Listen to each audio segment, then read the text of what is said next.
It's time. It's time to break down this bracket. This is going to be ridiculous. The schedule, by the way, is out for Tuesday, so we know the order of games. 9 a.m. local on Tuesday, China versus Turkey. 1 p.m. local Tuesday, Brazil versus the Dominican Republic. 5 p.m. local, USA versus Poland. 9 p.m. local, Italy versus Serbia 2 days from now. Incredible. This bracket is so good. The fact that there's no pool play rematches is like an actual like mathematical miracle that happened on both the men's and the women's sides.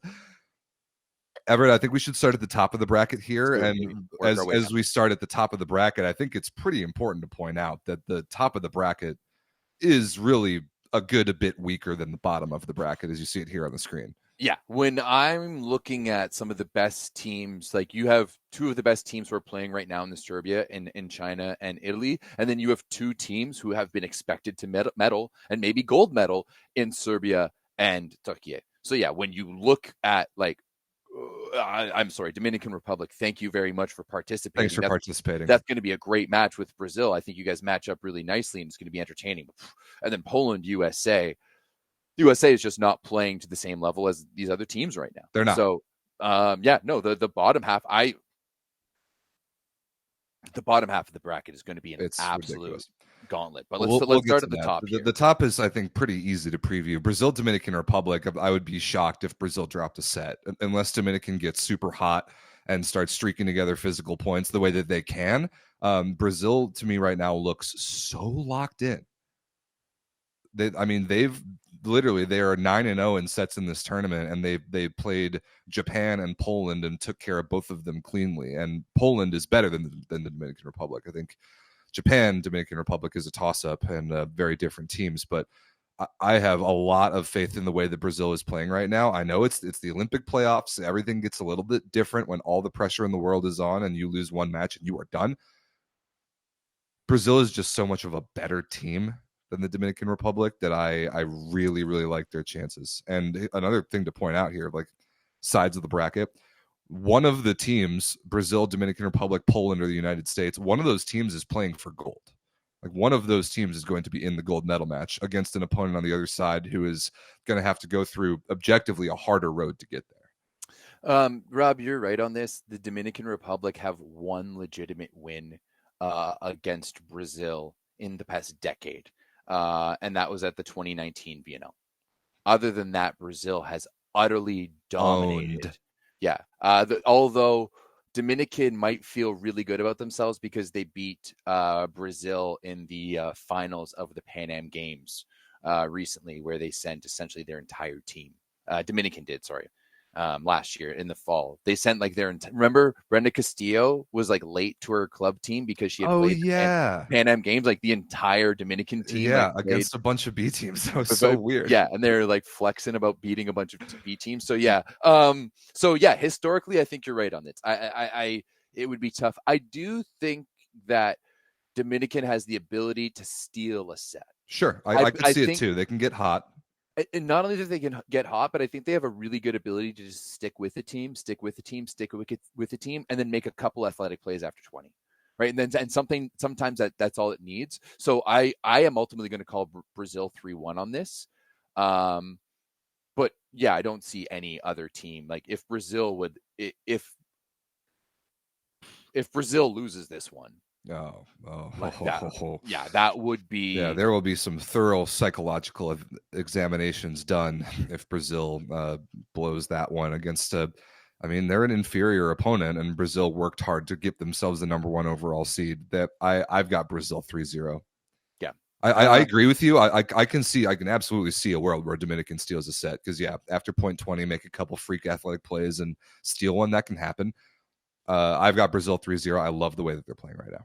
Playing really, really solid. Some of the most overwhelming style of volleyball we've seen so far, without a doubt. So Poland, United States. I hate the fact that I'm about to do what I'm about to do.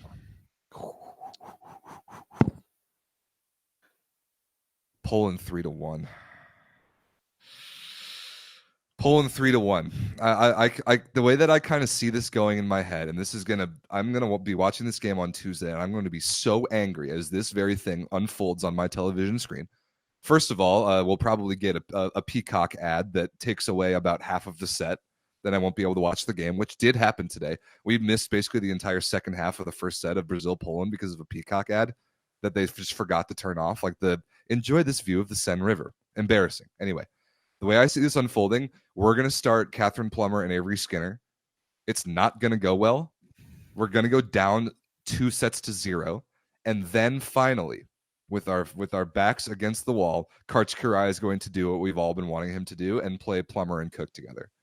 But it'll be too late. He's finally going to do that. We're going to steal it. We're going to win the third set, but it will be too late, and Poland will beat us in 4.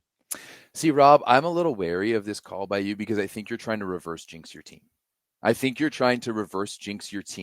But I respect it. Ultimately, I respect it. But yeah. Like, if it works out that way, that would be amazing, and I would be some kind of wizard or something. But like, honestly, as much as I love American sports and American volleyball and this USA women's team, I can't look at the way that they're playing right now and pick them to win an Olympic elimination game.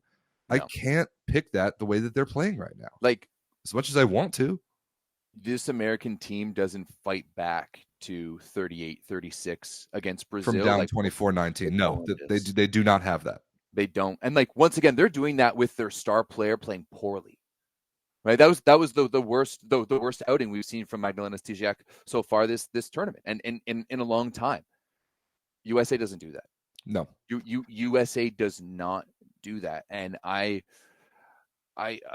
with you on this one. I think it's going to be Poland 3-1, and I'm almost willing to say Poland 3-0. I don't know if the US has like what it takes to take down, like, because like you said before, player per player right now, the way they're playing, I would almost pick Poland across the board. Pretty much every position. They have a better setter. They have a much better opposite. They're way stronger. I give credit to the way that Annie Drews is playing this tournament, but Stysiak is better than her. Yeah, I take that back. I'm not going to say they're way stronger down the middle. I think Abogo and Washington have been one of the few bright spots for the USA in this tournament. I agree with that. I take that back. I think that one's chalk. But then on the left side, like Lukashik and Medrick and Trinianska, like they are doing better than whatever is happening on the left side our outside hitter issues are well documented. We've complained about them a lot in this Olympics. The only thing that the United States has going for them, that we have going for us, as I should say, is that we've been there before. We have been in an Olympic elimination scenario before. We have made deep runs. We have won medals. We very recently, as many of you remember, have won an Olympic gold medal 3 years ago. Different team, totally different universe, but we have been there before, and Poland is not. This is Poland's first Olympics since, 2008? It's every one of their athletes' first Olympic games, and it will be their first times ever playing in an Olympic elimination game, and it will not be that for the United States. So that's the only thing that we have going for us. I think Poland wins this match 3-1.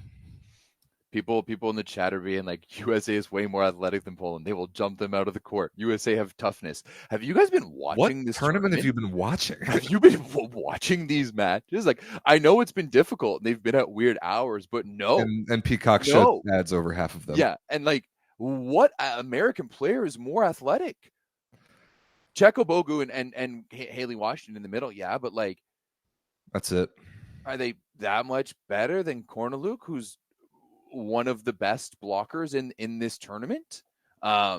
It baffles me that people are out here like, like 15. Oh, actually, Abogo and Korneluk are tied for blocks. 15 each. Yeah. Which is, it's a lot of stuff blocks. It's 5 blocks a match. Washington's up there. She's got 9 as well too. Yeah. So that's pretty good. But it's gonna be tough, man. This is going to be a really, really tough draw. The only thing that I can see evening it out here, Rob, is experience. That's what I'm saying. Is that this is an American team that has been there before, and they know how to win at this level.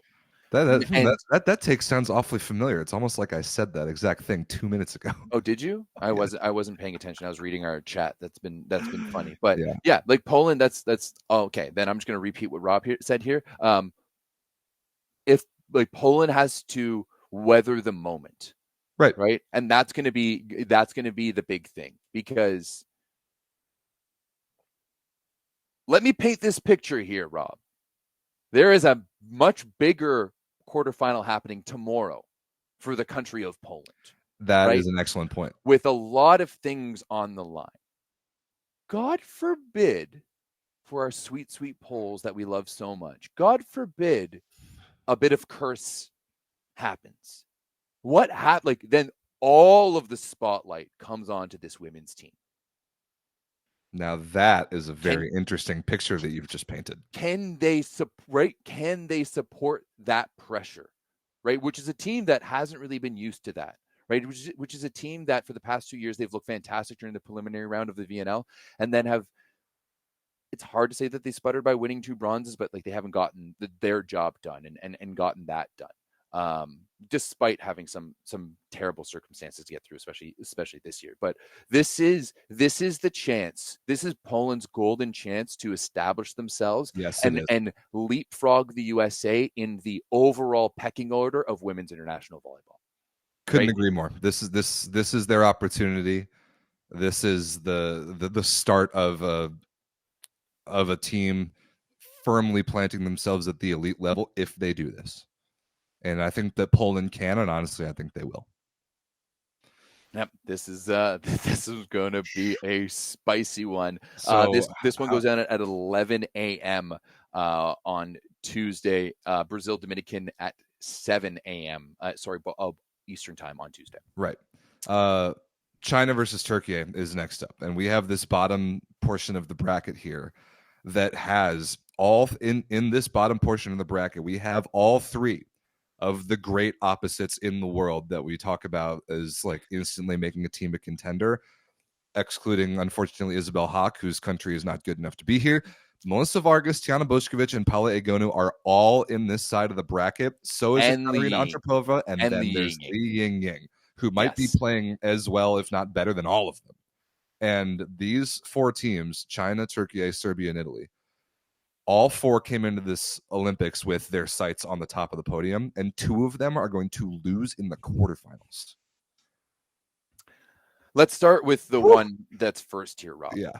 Because I think that of all the teams for Turkey to play potentially in the first round, China might be one of the worst ones. It's a bad one.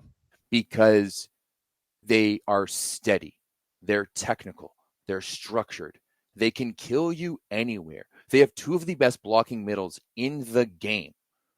And most importantly, they don't play a super emotional style, right? And they don't play, like, these aren't players that they're really well known. Like when you're looking at like the Brazilians, at least like so many of those Brazilians play in Turkey or in Italy. Like they play for those top teams.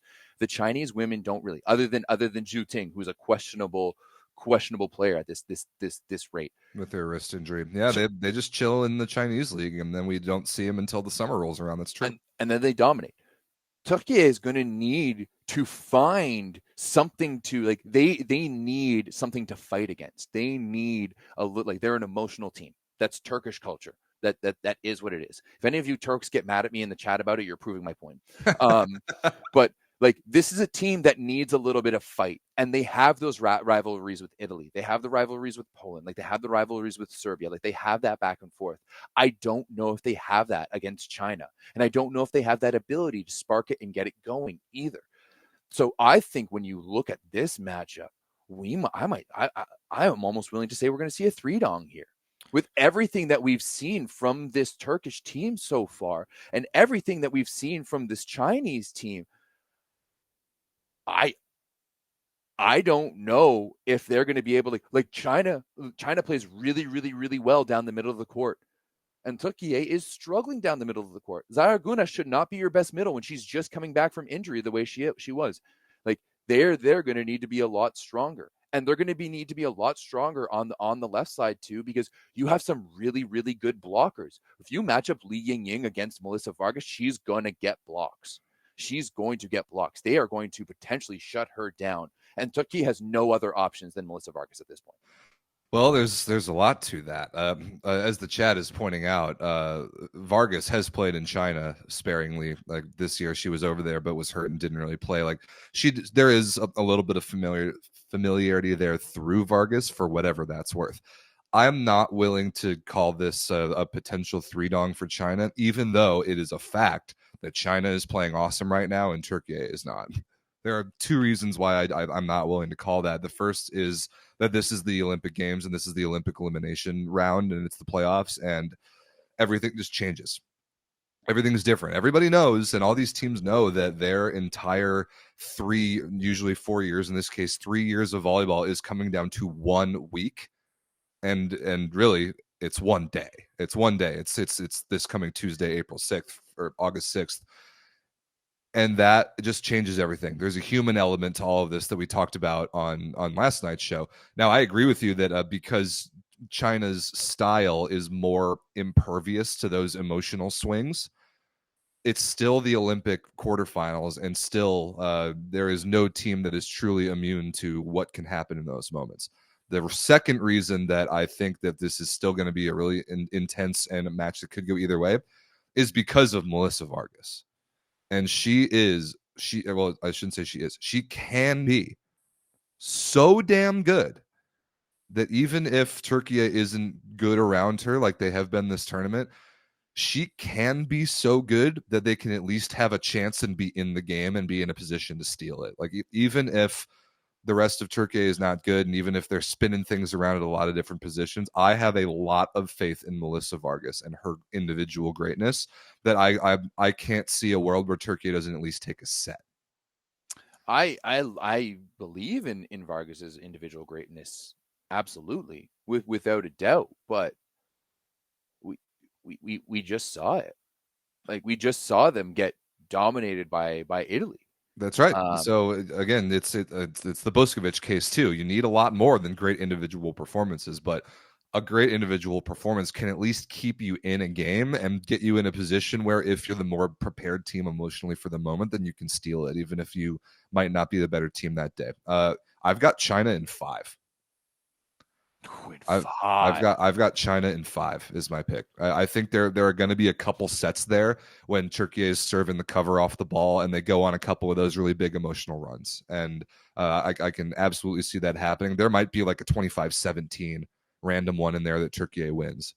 But I've got China in 5, and it's going to be a game that in that 5th set, I think that something similar to what happened against the United States will happen for China, where Li Yingying goes 8 for 10 and practically single-handedly wins it because she's that good. I've got China in 5. I think it could be an unbelievable match. Turkey can win. I think China's playing too good right now. I think we're going to see similar. Fuck, I'm willing. I almost want to go 3-dong China. Dude, do it. Put it on the record. Okay, Turkish people are going to hate it. 3-dong China. Love it. 3-dong for China. Then this is a big shout out to all the people who say I'm an Asian racist out there too. So, like all I've done is talk nice about China this entire tournament, right? I think if it's not a 3-dong, I think it's going to be similar to what happened today. That I think Vargas is going to be unbelievable in the first set and the weather that storm. And then it'll just be like 1, 2, 3, let's go and get ready for the semifinals. Similarly, a pretty similar matchup between Serbia and Italy. Serbia and Turkey have some similarities right now. We talked about Serbia just being incredibly one-dimensional. How good can Tijana Boskovic be against maybe the best block defense system team in the world, especially on the blocking end? And can Serbia produce anything else from some other player? Are the clear questions here? I don't think so. I've got Italy 3-1. I think Italy is playing so good that sure, Boskovic will have a set where she drops 12 points, kind of like she did today. And Serbia might win that set, and Egonu might hit 1 or 2 balls out of bounds. Italy is a substantially better team. And I think that this is finally Italy's moment. And I think that, we talked about it, I can't remember which preview, but it's been brought up this Olympics, and it's worth reminding. Italy, the Italian women have never made it past the Olympic quarterfinals, ever, which is crazy to think about for a country with such tremendous volleyball pedigree. But Italy has never made it past this stage.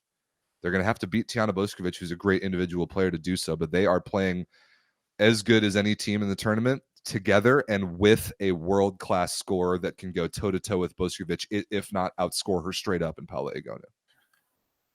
When you look at the history between these two, Rob, it has very much been skewed in Italy's favor. You have to go back to VNL 2021 for the last time that Serbia beat Italy at the Olympic game, or I guess that was qualifiers, so never mind. Yeah, like World Championships 2019. That's another time that Serbia beat Italy, but mostly Italy historically, especially recently, has been much better than this Serbian team, and I think that they're just better everywhere else. Sure, Boskovic and Egonu could be a bit of a toss up at times, and we've seen that matchup so many times, especially like internationally at the club level. But when you look at the body of work that Italy is doing around Egonu at the moment, and that like Serbia is doing around Boskovic right now, I don't know if I see Serbia winning a set. I really don't. Like this is a team that's primed and ready to go. This is a team that has their eyes on the prize. This is a team that's battle tested. And sure, the Serbian team had to play two really good teams, the United States and China, but I just don't see it. I really don't see it. And I'm gonna call, like, even though this is the way stronger side of the bracket, I think I'm honestly gonna call a 3-0 on this side too. Wow. I think Italy's gonna win 3-0. They have been perfect, so almost perfect. They've dropped one set so far in this tournament, and with the way Serbia is playing right now, I don't see them doing that. I could see it, but I'll stick with Italy 3-1. I see Boskovic being good enough to win at least one set. This, by the way, is a rematch from the Tokyo Olympic quarterfinals, where Serbia won 3-0, a donging on their way to bronze.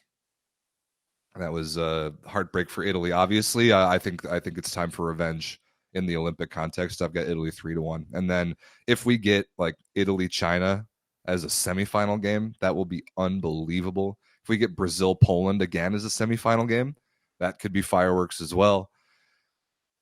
Yeah, this is shaping up to be real special. But I think you and I both have picked. Well, actually, the United States is technically a higher seed than Poland. That is the only quote unquote upset that either of us picked. But we're going with a little bit of chalk here, which concerns me because this is the Olympic Games and I expect chaos to happen.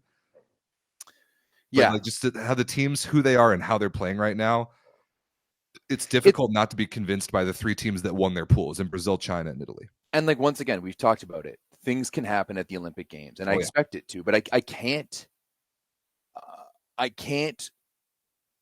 like in good conscience go up against any of the teams that I've picked so far because they've looked that good and the other teams haven't looked nearly as good. I agree. And we're not talking about pre-Olympic friendlies because they don't matter.